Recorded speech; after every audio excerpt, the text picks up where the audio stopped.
Eu queria que você abrisse lá em Hebreus, no capítulo 4, no versículo 12. Hebreus, capítulo 4, versículo 12, um texto muito conhecido.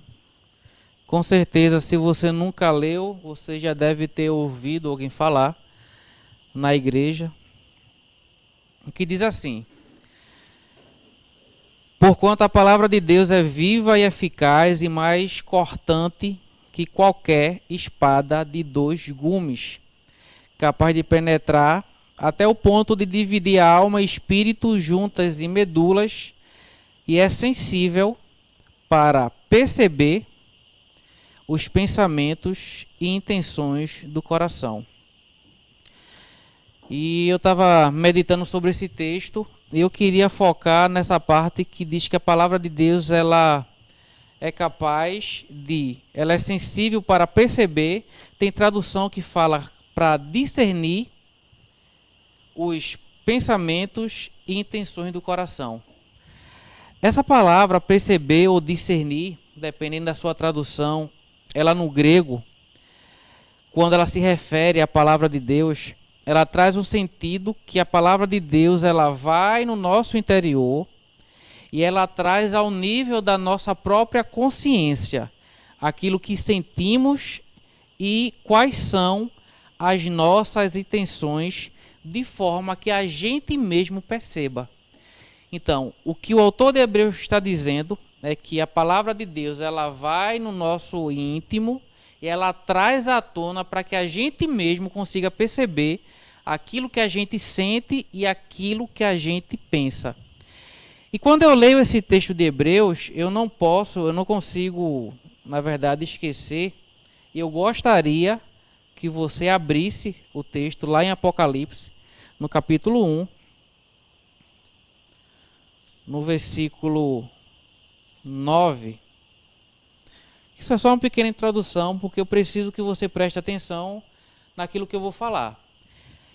Então, a palavra de Deus, quando vem, ela vai no nosso interior e ela traz à nossa própria consciência aquilo que de verdade a gente sente e pensa, de forma que a gente perceba isso. E quando a gente vai para Apocalipse, no capítulo 1, no versículo 9, a gente vê João narrando o momento onde ele vê Jesus. E eu gostaria de ler, eu preciso ler isso aqui. Diz assim no versículo 9 do capítulo 1 de Apocalipse: Eu, João, irmão e vosso companheiro de sofrimento, no reino e na perseverança, na fé em Jesus, estava na ilha de Patmos por causa da palavra de Deus e do testemunho de Jesus. E no dia do Senhor achei-me exaltado no espírito, quando ouvi atrás de mim uma voz forte, como o som de trombeta, que dizia: Escreve em um livro o que vês e envia-o às 7 igrejas: Éfeso, Esmirna, Pérgamo, Tiatira, Sarde, Filadélfia e Laodiceia. Voltei-me, isso é João falando, voltei-me para observar quem falava comigo. E voltando-me, vi 7 candelabros de ouro. Esses candelabros aqui está falando dessas 7 igrejas que foi agora citado. E entre os candelabros, ou entre as igrejas, alguém semelhante a um ser humano, vestindo uma longa túnica que chegava a seus pés. Nesse momento, João tem uma visão de Jesus, e Jesus estava caminhando no meio dessas 7 igrejas. E agora João vai dizer como figurado Jesus estava, como era a aparência de Jesus. Aí João diz: vestindo uma longa túnica que chegava a seus pés e um cinturão de ouro ao redor do peito. Sua cabeça e seus cabelos eram brancos como a lã, tão brancos quanto a neve, e seus olhos como a chama de fogo. Seus pés reluziam como metal, quando é refinado em fornalha ardente, e sua voz como o som de muitas águas. Para finalizar, 16. Tinha em sua mão direita 7 estrelas, que está falando sobre as 7 lideranças das igrejas, e da sua boca saía uma espada com 2 gumes afiadas. Então, de tudo aquilo que João falou, como era a aparência de Jesus, em só um momento ele fala em uma ação de Jesus, que é quando sai da boca de Jesus uma espada de 2 gumes. E essa espada estava saindo da boca de Jesus enquanto ele estava andando no meio das 7 igrejas. E a gente viu em Hebreus que a palavra de Deus é essa espada. Então, o que deixa eu entender é que, enquanto Jesus estava andando naquelas igrejas, ele estava falando. Tanto é que é enviada 7 cartas, uma carta para cada igreja. Mas Jesus falou que onde estiverem 2 ou 3 reunidos no seu nome, ali ele se faria presente. Ele estaria no meio daquelas pessoas. Então, Jesus está na minha casa agora, porque eu estou com um grupo reunido no seu nome. Jesus está na sua casa, porque você está reunido com algum grupo no seu nome. E quando Jesus está no meio da igreja, e a gente é a igreja, normalmente ele está falando. E a função da palavra, que é essa espada de 2 gumes, é ir dentro de nós e tirar aquilo que nem mesmo a gente sabe. E trazer as nossas emoções, e trazer os nossos pensamentos, de forma que a gente mesmo perceba como a gente está. Então, dito isto, eu quero que você preste muita atenção naquilo que eu vou falar. Por quê? Como eu já falei, Jesus está aqui, Jesus está ali, e ele não vai perder a oportunidade de falar comigo, de falar com você. E eu queria falar hoje sobre a bondade de Deus. Eu vou precisar que você esteja com sua Bíblia. Por favor, pega água. Eu vou precisar que você esteja com sua Bíblia, se possível. E eu quero falar um pouco sobre a bondade de Deus. Normalmente a gente tem, não é, aquela forma, né, de falar, uma forma sadia, que Deus é bom e o diabo não presta. E quando a gente está em alguma situação, a gente tende também a declarar, diante daquela situação que não está tão favorável, que Deus é bom e ele continua sendo bom. E de fato ele é. Eu já vi muita gente em situações difíceis citar o Salmos 23, versículo 6, que diz assim: certamente que a bondade e a misericórdia me seguirão todos os dias da minha vida. Então as pessoas, elas para declarar a palavra de Deus, elas citam esse versículo. Obrigado, meu filho.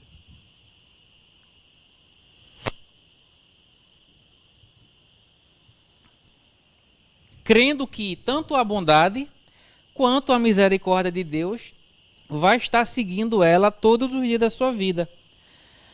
E a bondade de Deus, ela pode ser provada, ela pode ser degustada. É um atributo de Deus que a gente pode provar dele. Lá em Salmos, no capítulo 34, versículo 8, diz: provai e vede que o Senhor é bom. Então é possível provar e ver que Deus, ele é bom. Então a bondade de Deus, ele pode ser vivida na própria vida. Ele pode ser degustada. Ela pode ser provada.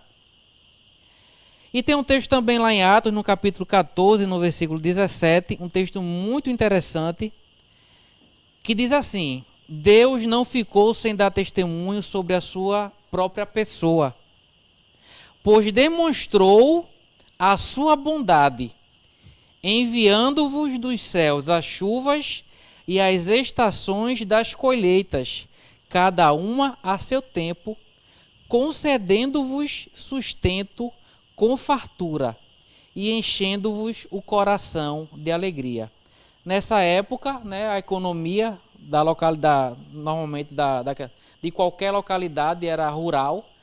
E o texto fala que Deus, ele demonstrou a sua própria pessoa, enviando dos céus chuvas e estações para colheitas, cada um a seu tempo, concedendo àquelas pessoas sustento para que o coração daquelas pessoas se enchessem de alegria.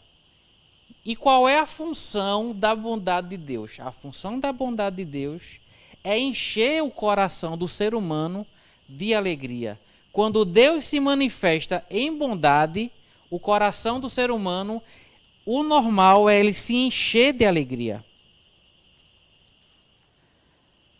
Em João, no capítulo 3, no versículo 23, João fala assim: o homem não pode receber coisa alguma a não ser que lhe tenha sido dado do céu. Qualquer que seja aquela coisa que a gente tenha recebido, que seja moralmente correto, que alegre o nosso coração, isso é uma demonstração da bondade de Deus. E João fala aqui que o homem, ele não pode receber coisa alguma a não ser que do céu lhe tenha sido doada. Então, tudo aquilo que traz bem-estar para o ser humano, tudo aquilo que traz alegria para o ser humano, tudo aquilo que ajuda o ser humano, que seja moralmente correto, com certeza foi do céu que lhe foi enviado. Em Tiago, outro texto muito conhecido, no capítulo 1, no versículo 17, diz que toda boa dádiva, todo presente perfeito vem do alto, descendo do Pai das luzes.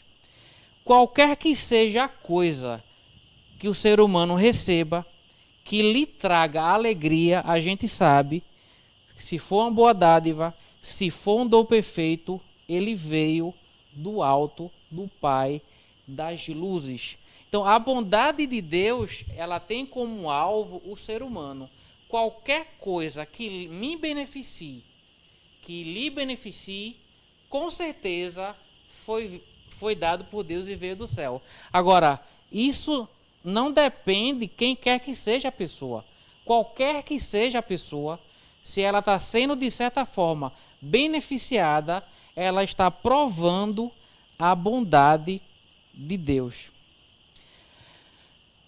Tem outro texto em Mateus capítulo 5, versículo 45, que diz assim: ele, falando de Deus, faz raiar o seu sol sobre os maus e os bons, e derrama chuva sobre os justos e sobre os injustos. Então, para Deus manifestar a sua bondade, ele não olha a quem. A gente sabe que como filho a gente tem os nossos benefícios, os nossos direitos como filho de Deus, como estando em Cristo, porém a sua bondade não está restrita aos seus filhos. Por isso que Jesus falou que ele faz raiar o seu sol sobre os maus e sobre os bons, e derrama chuva sobre os justos e sobre os injustos. E agora eu vou chegar no texto que eu queria. Eu li todos esses textos porque eu queria que você visse que a bondade de Deus, ela tem como objeto o ser humano. E tudo aquilo que a gente recebe, que traz alegria ao nosso coração, mesmo que a gente não reconheça ou não perceba que veio de Deus, veio de Deus. Por isso que João fala que o homem, quando recebe algo que vem do céu. E eu estava lendo um livro, e no livro eu li esse texto de Lucas, que eu vou ler agora com você, no capítulo 6, no versículo 35, e uma palavra desse texto pulou para mim. E quando essa palavra pulou, muita coisa começou a passar na minha cabeça. E como eu já tenho aí 22 a 23 anos de convertido, de nascido de novo, eu acabei fazendo uma reflexão de muita gente que passou pela minha vida e até mesmo da minha própria vida, quando se fala sobre a bondade de Deus. O texto que Jesus fala é esse aqui, ó. Ele é bom, ou ele é bondoso, até mesmo para com os ingratos e ímpios. E essa palavra ingrato, ela saltou do texto quando eu estava lendo o livro. E esse livro estava citando esse texto. E Jesus fala que Deus, ele é bondoso até mesmo para quem não reconhece essa bondade. E eu fico pensando, né? a gente, quando a gente demonstra a nossa bondade para alguma pessoa, e a gente recebe em troca aquela bondade ingratidão. E eu não tenha quem não diga que se sente mal com isso. Você ajuda alguém, você traz benefício a alguém, mas o que você tem em retorno é ingratidão. É um não reconhecimento do bem feito.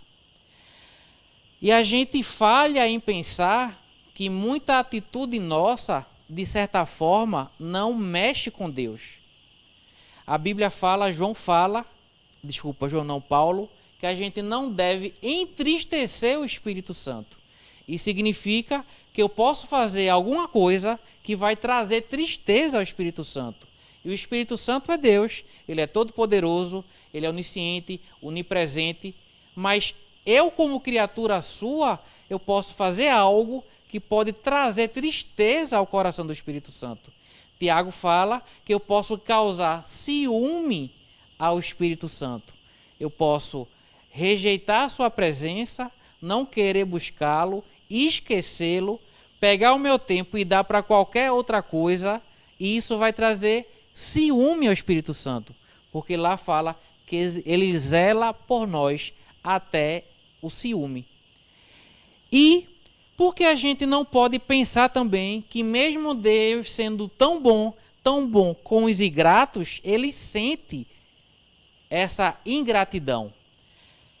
E quando eu li isso, imediatamente eu lembrei de pessoas que são desviadas ou que pessoas que teoricamente estão frequentando as igrejas, mas não têm mais uma vida para Deus.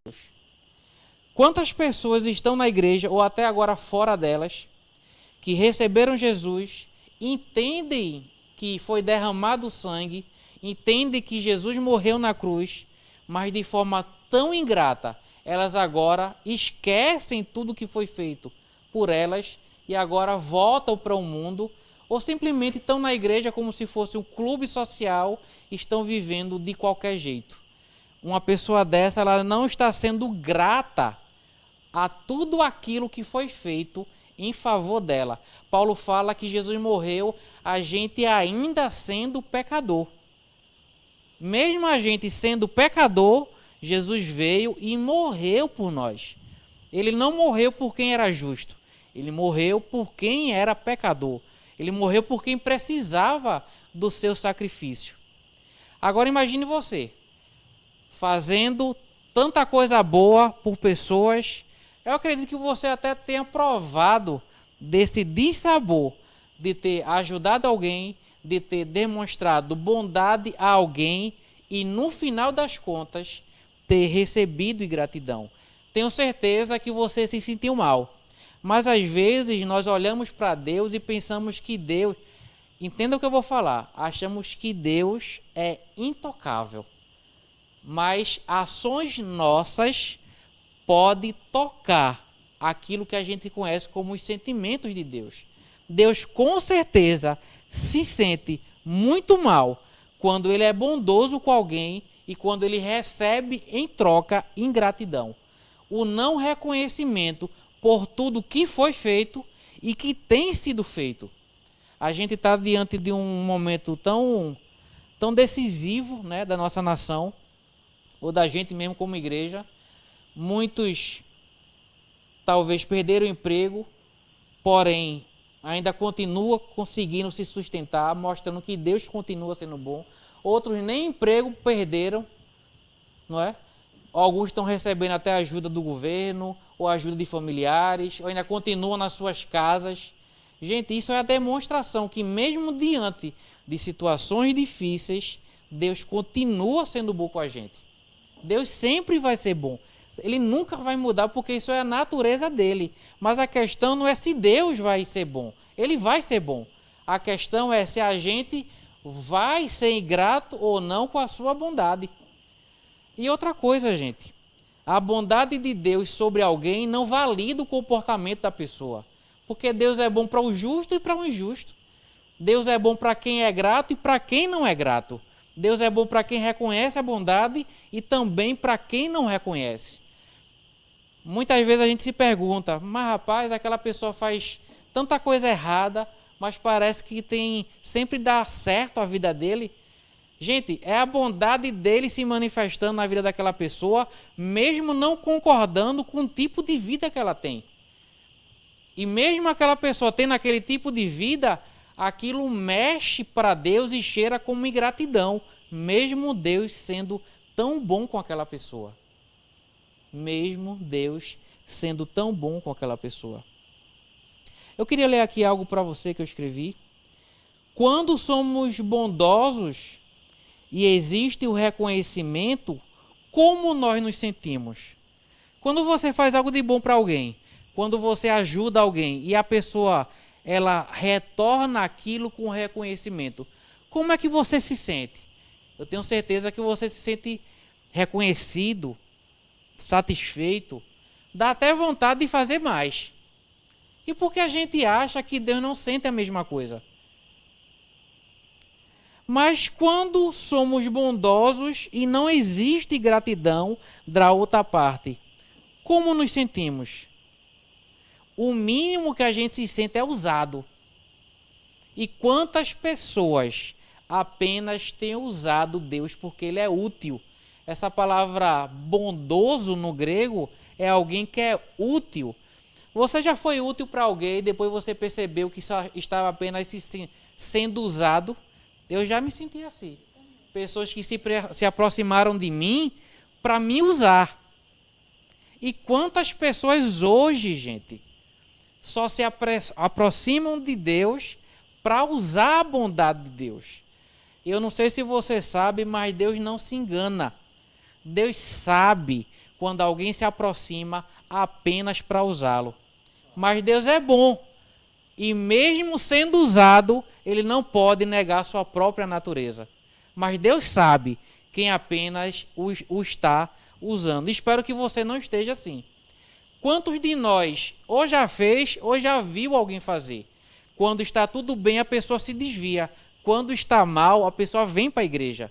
Mas quando ela volta a ficar bem e é aprovada a bondade de Deus, ela volta a se desviar. Essa pessoa está apenas usando Deus, porque Deus ele é muito útil para essas pessoas. Eu sei que isso é uma palavra um tanto forte, mas isso é verdade. Isso é verdade. Agora imagine o coração de Deus quando vê um filho seu apenas o usando. Imagine. É engraçado, eu vou falar uma coisa aqui, não vou deixar passar de jeito nenhum. Quando Deus usa, né, da sua bondade com a gente, quando a gente vive debaixo da bondade de Deus, isso causa alegria ao nosso coração. A gente leu isso em Atos, né? Que o foco da bondade de Deus é trazer alegria ao nosso coração. E a Bíblia diz assim, que quando alguém estiver alegre, cante louvores. Eu conheço pessoas que quando estão alegres, elas cantam música secular. Me perdoe, mas não ia deixar passar essa. Se Deus está sendo bom com você, meu irmão, não está na hora de cantar MPB, não. Está na hora de adorar, de cantar louvor. A bondade de Deus não veio para você cantar a música do mundo. Se você está alegre, a Bíblia diz, cante louvores. Se Deus está sendo bom com você, meu irmão, não bote Ivete Sangalo para cantar. Bote um louvor para agradecer a Deus e reconhecer a sua bondade. Se você está vivo, se você consegue enxergar, se você consegue andar, se você está com saúde, se você se recuperou do Covid, está na hora de botar louvor. Não podia passar essa oportunidade, porque aquele que está alegre, cante louvores. Amém? Se você não gosta de ser usado, não use Deus. Ele não vai deixar de ser bom porque ele está sendo usado, mas ele não gosta de ser usado. Ele não gosta de ser usado. Aquilo que ele não gosta, ele botou em nós. Se a gente não gosta, ele não gosta. E porque ele não gosta, a gente não gosta. A gente é a imagem e semelhança de Deus. Mas ele não vai mudar. Se a gente for infiel, ele continua sendo fiel. E lembre-se, A manifestação da bondade de Deus na minha vida e não na sua vida não necessariamente está credibilizando a ingratidão. Você já foi tido como besta? Eu já fui. Eu já fui tido como besta, né? Fazer coisa por pessoas que não me consideravam. Com certeza você se sentiu mal quando você percebeu que estava sendo um besta. Não pense que Deus se sente bem quando a gente se aproxima dele para fazê-lo de besta. Deus não se sente bem. Ele conhece o nosso coração. E como é, Fernando, que a gente vai retribuir para Deus ou ser grato para Deus? A gente pode fazer aquela oração de gratidão, né, reconhecendo o seu favor, reconhecendo a sua bondade, isso é uma das formas, mas existe outra forma. Eu queria que você abrisse em Tessalonicenses, em 1 Tessalonicenses, no capítulo 4. Capítulo 4, versículo 1. Quando a questão é retribuição à bondade de Deus, reconhecimento a essa bondade, ser grato quanto a tudo aquilo que Deus tem feito por nós, mesmo diante, às vezes, de muita luta, qual é a principal forma? Eu vou falar isso e eu quero que você decore. A forma que Deus espera.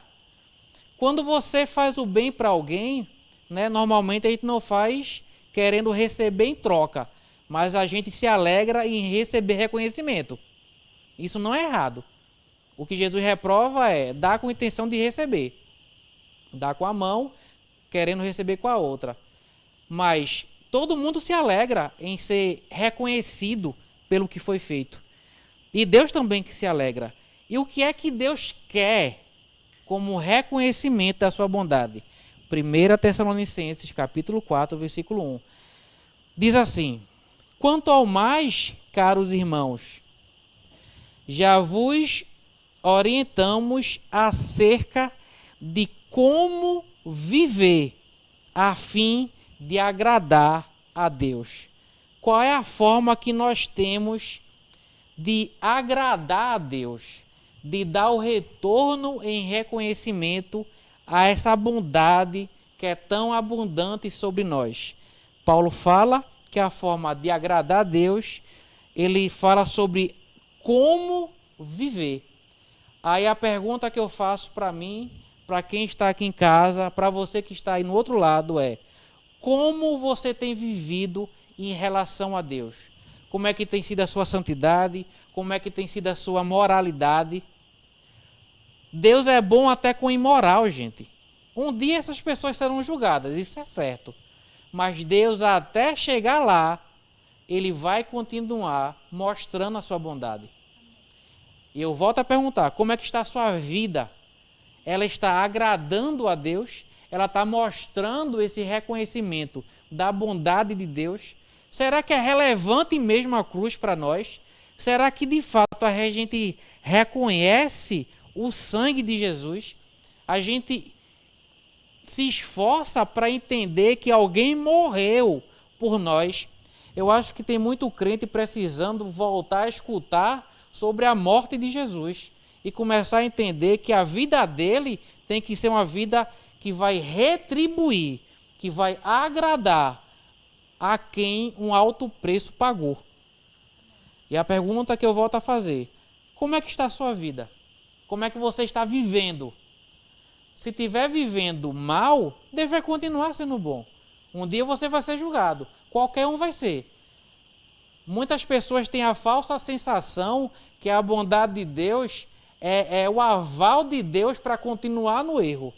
Não, a bondade de Deus é porque Deus não pode se negar. A bondade de Deus não tem a ver com a gente, tem a ver com Ele. Ele é que não pode se negar quanto à sua própria natureza. Ele é bom porque Ele é bom. É porque é natural dele ser bom.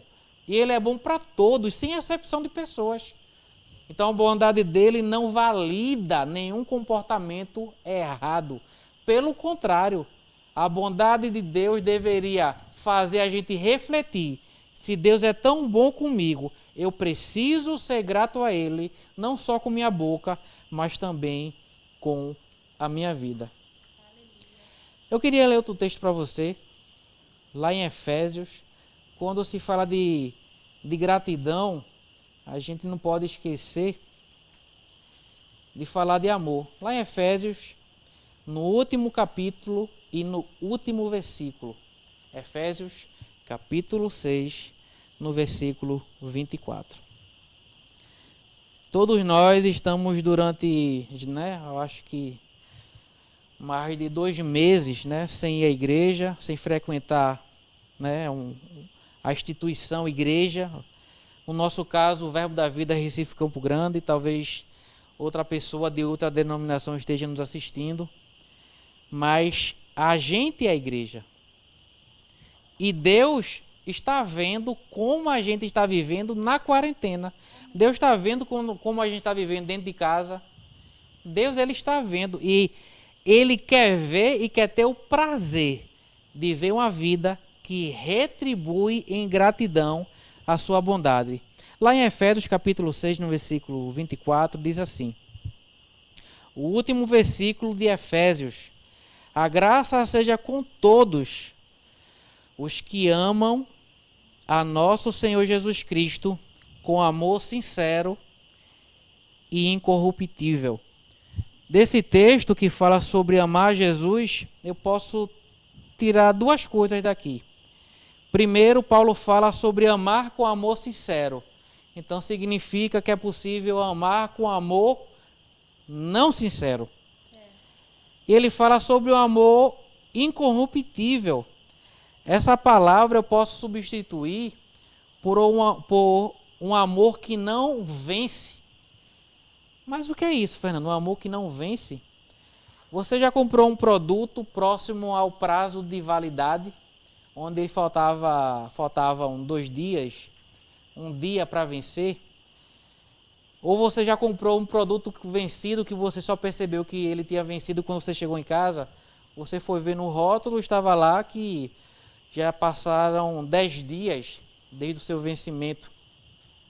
E essa palavra que Paulo usa aqui, amor incorruptível, é justamente esse tipo de amor que está vencido, que está se degradando, que está se estragando, que não está como antes no começo, que não está da mesma forma pura, com boa qualidade, daquela forma de quando a gente se converteu, aquele amor sincero, aquele amor puro. O tempo foi passando e o nosso amor foi ficando deteriorado, foi ficando estragado. E eu vou perguntar de novo, porque pergunta traz de reflexão: será que essa ingratidão de muitos não é fruto de um amor estragado, que venceu, que não é mais como no começo? Se a gente for ler Apocalipse capítulo 2, a carta que foi enviada para Efésios, eu não vou falar, deixa para outra oportunidade, falar tudo, mas aquela igreja era uma igreja altamente evangelística, altamente trabalhadora, sadia, quanto à teologia, porque quem chegava lá para ministrar, eles provavam se a pessoa realmente ela era um apóstolo, é isso que está lá na carta. Uma igreja que teve como pastor Timóteo, teve como fundador Paulo, Priscila, Áquila, teve como mestre no começo Apolo. Naquela época ali do Apocalipse, quem era o bispo daquela igreja era o próprio apóstolo João, que escreveu o Apocalipse. João escreveu daquela igreja o Evangelho de João, 1ª, 2ª e 3ª João. Uma igreja altamente padrão, mas Jesus tinha uma queixa contra ela. Ela estava com seu amor apodrecido. E Jesus cobra isso dela. Eu tenho uma coisa contra você. Eu tenho algo contra vocês. Evangelizam muito, vocês tiveram os melhores líderes, vocês conhecem a palavra, mas tem um grande problema em vocês. O amor de vocês está vencido. Vocês não me amam como amavam no começo.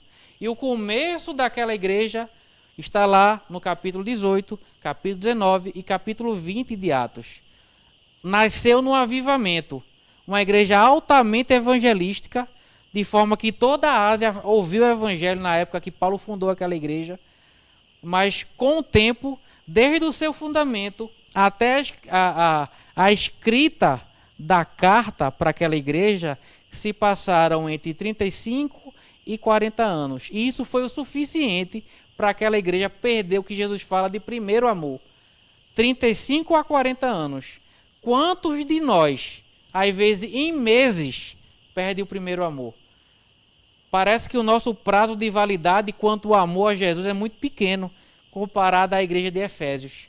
E se Jesus tinha uma coisa contra aquela igreja, o que falar de muitos de nós, que não vai para a igreja com o mesmo prazer do começo, que não lê a Bíblia como lia no começo, que não ora como orava no começo, que não tem alegria em estar dentro da igreja como tinha no começo. Na verdade, boa parte da gente só está vendo a importância da igreja porque não está podendo mais ir para ela. E para Jesus, isso era uma queda. Jesus falou que o perder o primeiro amor era queda. A gente pensa que queda é só adultério, prostituição, fornicação, masturbação. Mas para Jesus, um amor deteriorado é tanto queda quanto um adultério. É tanto pecado quanto.